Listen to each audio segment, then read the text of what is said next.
آئیے کتاب رحمت سورہ الکہف اٹھائیں۔ اللہ تعالیٰ نے ایک واقعہ بیان کیا ہے حضرت موسیٰ اور حضرت خضر علیہ السلام کا، کہ حضرت موسیٰ علیہ السلام عزم مصمم کر کے جب چلے تو اللہ فرماتا ہے کہ ہم نے حضرت موسیٰ علیہ السلام کو جس بندے کی نشانی بتائی تھی وہ بندہ ان کو وہاں مل گیا۔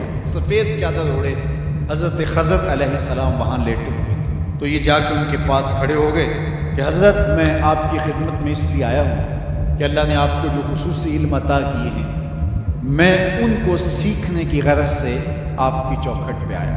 کہا تم میرے ساتھ صبر نہیں کر پاؤ گے، معاملے مشکل ہیں، سفر دشوار ہے، منزل کٹھن ہے، اور میرے معاملات ایسے ہیں کہ تم اعتراض کرو گے اس کے بغیر تم رہ نہیں سکتے۔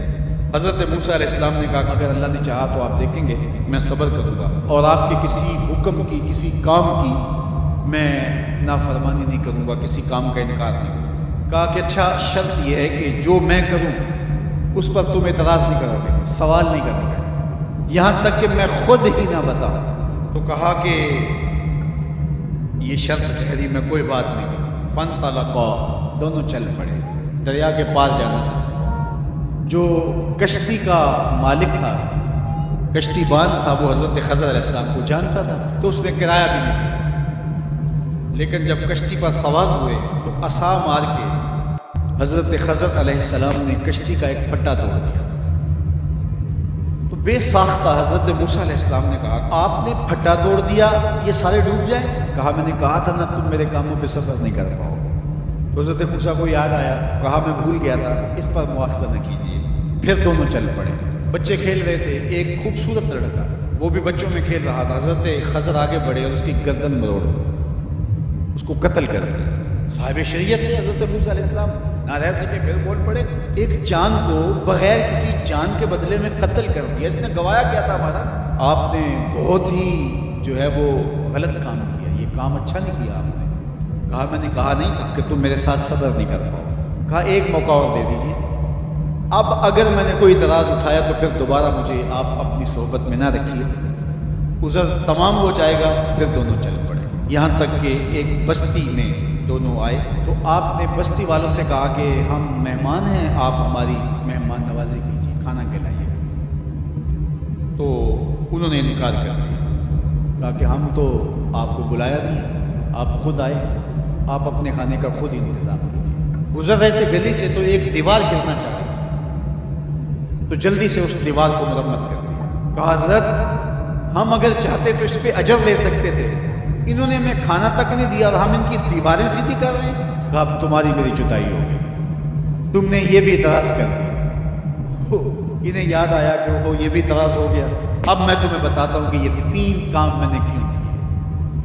اللہ اکبر۔ اب سنیے، قرآن ہمیں بتاتا ہے کہ ظاہری علم بھی ہوتا ہے لیکن کوئی باطنی علم بھی ہوتا ہے۔ کہا وہ پہلی بات کشتی والی سنو، یہ 2 مسکین بچوں کی کشتی تھی، ان کے گھر کا چولہا اس کی کمائی سے جلتا تھا۔ دریا کنارے کنارے ایک ظالم بادشاہ رہا تھا جو لوگوں کی کشتیاں چھین رہا تھا۔ ہم نے تھوڑا سا عیب لگا دیا، وہ ٹوٹی کشتی چھوڑ کے چلا گیا۔ اب وہ تھوڑے سے پیسے لگا کے کشتی مرمت کرا لیں گے، گھر کا چولہا جلتا رہے گا۔ بتاؤ اچھا کیا یا برا کیا؟ کہا رہی بات اس بچے کی جس کو ہم نے قتل کیا، اس کے ماں باپ مومن تھے، نیک تھے، صالح تھے، بچے نے بڑا ہو کے بہت برا ہونا تھا، ہم نے اس کو قتل کر دیا، اللہ اس کے بدلے ان کو بہتر اولاد دے گا۔ علماء تفسیر نے لکھا ہے اس بچے کے بدلے میں اللہ نے ان والدین کو ایک بیٹی عطا کی جس کی نسل سے 70 نبی پیدا ہوئے۔ دیوار کی کہانی بھی سن لیجیے، یہ شہر کے 2 یتیم بچوں کی دیوار تھی اور اس کے نیچے ان کا خزانہ تھا اور ان کا باپ بڑا نیک تھا۔ خزانہ دیوار کے نیچے ہے، دیوار گرنا چاہ رہی ہے، کسی معمولی دھکے سے گر جاتی ہے۔ 2 ہی صورتیں تھیں، یا وہ بچے خود اپنا خزانہ اٹھا لیتے یا لوگ اٹھا کے لے جاتے۔ لوگ اٹھا کے لے جاتے پھر بھی ہاتھ میں کچھ نہ آیا، اور اگر وہ خود اٹھا لیتے تو بچے ہیں، بچپنے کی وجہ سے وہ اس کو اڑا دیتے۔ تو ہم نے اس کے اوپر دیوار کھڑی کر دی، جب تک وہ اس قابل نہیں ہو جاتے کہ یہ خزانہ نکال کے اس کو صحیح مصرف پہ لگا سکے، اتنی دیر تک دیوار گرے گی۔ اللہ اکبر۔ وہ کسی وجہ سے دیوار قائم رہے گی، اور جب وہ اس عمر کو پہنچ جائیں گے جس عمر میں وہ اس خزانے کو سنبھال سکیں گے تو پھر دیوار خود بخود گر جائے گی اور یہ خزانہ نکال کر کے اپنے کام پہ لے آئیں گے.